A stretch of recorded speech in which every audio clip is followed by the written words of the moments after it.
बीरपुर नाम का एक गांव था। गांव में एक बड़ा सा पीपल का पेड़ था।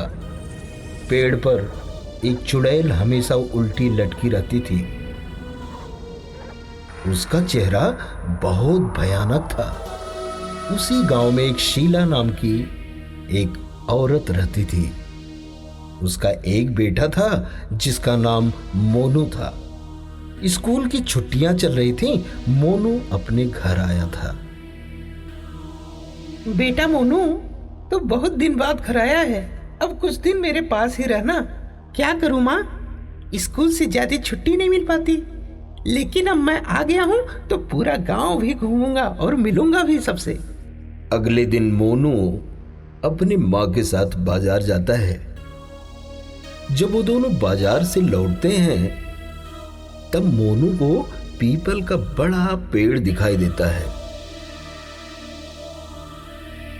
अरे माँ, कितना विशाल पेड़ है ना, पर इस पे काला काला क्या लटक रहा है माँ? मोनू ये देखकर घबरा जाता है और धीरे धीरे करके पेड़ की तरफ बढ़ने लगता है। मोनू, वहां मत जाओ, वहां खतरा है। शीला बहुत घबरा जाती है, परंतु मोनू पेड़ के बहुत पास पहुंच जाता है और उसे कुछ शैतानी शक्तियां अपने पास खींचने लगती हैं। माँ, मैं खुद नहीं जा रहा हूँ, मुझे कोई अपनी तरफ खींच रहा है। माँ बचाओ, बचाओ माँ। अरे कोई मेरे बेटे को बचाओ, वो चुड़ैल मेरे बेटे को अपनी तरफ खींच रही है।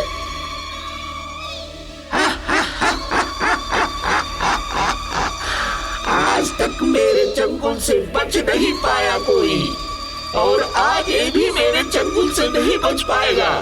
मैं एक एक करके सबको मार दूंगी। वो चुड़ैल मोनू के शरीर पर कब्जा करने की कोशिश करती है। तभी मोनू की माँ उस चुड़ैल के आगे एक सिद्ध ताबीज दिखा देती है, जिससे चुड़ैल की शक्तियां कमजोर पड़ जाती है और मोनू को छोड़ देती है। मोनू की माँ मोनू को लेकर वापस घर चली आती है। माँ, पीपल के पेड़ पे ऐसा क्या है माँ, जो आप मुझे उसके पास जाने से मना कर रही थी? बेटा, इसके पीछे बहुत लंबी कहानी है। माँ, मुझे पूरी कहानी बताओ ना। तभी शीला मोनू को कहानी बताने लगती है। इसी गांव में एक पागल लड़की रहती थी। गांव वाले उसे मारते पीटते और बहुत परेशान करते थे। एक दिन गांव के कुछ बच्चे आपस में खेल रहे थे। तभी वहां से वो पागल लड़की गुजरती है। सारे बच्चे उसे ईंट और पत्थर से मारने लगते हैं, जिससे वो पागल लड़की बहुत घायल हो जाती है और सारे बच्चे घबरा के भाग जाते हैं। वो पागल लड़की वहीं घायल अवस्था में मर जाती है। उसकी आत्मा पूरे गांव में भटकती है। रास्ते में जो उसे मिलता उसे मार देती थी, जिससे पूरे गांव में हाहाकार मच जाता है। पूरे गांव वाले डर जाते हैं। फिर एक दिन गांव के लोगों ने एक तरकीब निकाली। अगर हमें अपनी जान बचानी है तो हमें मुनि बाबा के पास जाना होगा। हाँ भाई, तुम सही कहते हो, हम सब मुनि बाबा के पास चलेंगे।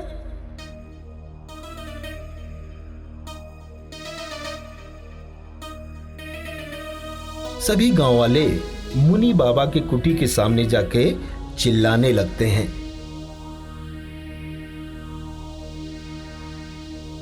हमारी मदद करो मुनि बाबा, हमारी जान खतरे में है। कौन है जो सुबह सुबह घर के बाहर चिल्ला रहा है? बाबा, हमारी मदद करो, वो चुड़ैल हमारी जान की प्यासी है, वो पूरे गांव वालों को मार देगी। अब आप ही हमें उस चुड़ैल से बचा सकते हैं। क्या हुआ? तुम सब इतना घबराए हुए क्यों हो? गांव वाले मुनि को सारी बात बताते हैं। मुनि गांव वालों को एक ताबीज देते हैं। इस ताबीज को तब तक मत उतारना जब तक सब ठीक न हो जाए। तुम सब एक काम करो, तुम उस चुड़ैल को किसी भी तरह से उस पीपल के पेड़ के पास ले आना। मैं तुम्हें वहीं मिलूंगा, और जब वह चुड़ैल पीपल के पेड़ के पास आ जाए तो तुम सब कहीं छुप जाना। जब तक मैं न बोलूं तब तक बाहर ना आना। सभी गांव वाले वहां से चले जाते हैं और उस चुड़ैल को अपने जाल में फंसाने के लिए उसके आगे दौड़ने लगते हैं। वह चुड़ैल उनका पीछा करने लगती है। रुक जाओ, मैं तुम्हें मार डालूंगी, रुक जाओ। गांव के लोग उसे पीपल के पेड़ के पास लेकर जाते हैं। मुनि जी एक बड़े से पत्थर के पीछे छिपे रहते हैं और गांव के लोग भी छिप जाते हैं। फिर मुनि जी मंत्रों का जाप करने लगते हैं और चुड़ैल पर पवित्र गंगा जल फेंक देते हैं, जिससे चुड़ैल की शक्तियां कम हो जाती है और वह उस पीपल के पेड़ में जाकर गायब हो जाती है। और मुनि उस पेड़ के चारों ओर अभिमंत्रित धागा बांध देते हैं। तब से उस चुड़ैल की आत्मा उस पीपल के पेड़ में रहती है और लोगों को अपनी तरफ खींचती है। जो लोग उस पेड़ की तरफ जाते हैं उन्हें वह अपनी शक्ति से मार डालती है। तभी माँ उस पेड़ के पास गया तो मुझे ऐसा लग रहा था कि कोई मुझे अपनी तरफ खींच रहा है। इसलिए कोई भी गांव के लोग उस पेड़ की तरफ नहीं जाते। हाँ माँ, मैं अब कभी भी उस पेड़ की तरफ नहीं जाऊंगा। कुछ दिन बाद मोनू फिर से पढ़ने के लिए शहर चला जाता है। फिर गांव में एक दिन कुछ बच्चे उस पीपल के पेड़ के पास पतंग उड़ा रहे थे। तभी एक बच्चे की पतंग उस पेड़ में जाकर फंस जाती है। अरे यार, मेरी पतंग तो उस पेड़ में फंस गई। अब मैं उसे कैसे निकालूं? अरे चिंटू भाई, चिंता मत करो, पतंग में लगे धागे को खींच दो, वो निकल जाएगा। चिंटू धागे को खींचने लगता है और तभी अचानक से अभिमंत्रित धागा टूट जाता है और चुड़ैल फिर से आजाद हो जाती है। और अब वह चुड़ैल पहले से ज्यादा ताकतवर और भयानक हो जाती है। चुड़ैल गुस्से में चिंटू को अपने वश में कर लेती है और उसे पेड़ से उल्टा लटका देती है। चिंटू को उल्टा लटका देख रिंकू डर जाता है और रिंकू तुरंत भागकर गांव वालों के पास जाता है। अरे सुनो सुनो, वो चुड़ैल फिर से आजाद हो गई। उसने चिंटू को भी अपने वश में कर लिया और उसे पेड़ से उल्टा लटका दिया। चलो जल्दी, चिंटू की जान खतरे में है। तभी रिंकू गांव के लोगों के साथ मुनि के कुटिया पर पहुंच जाता है। बाबा, बाबा, हमारी मदद करो बाबा। क्या हुआ? तुम सब एक साथ? क्या हुआ? क्या परेशानी है?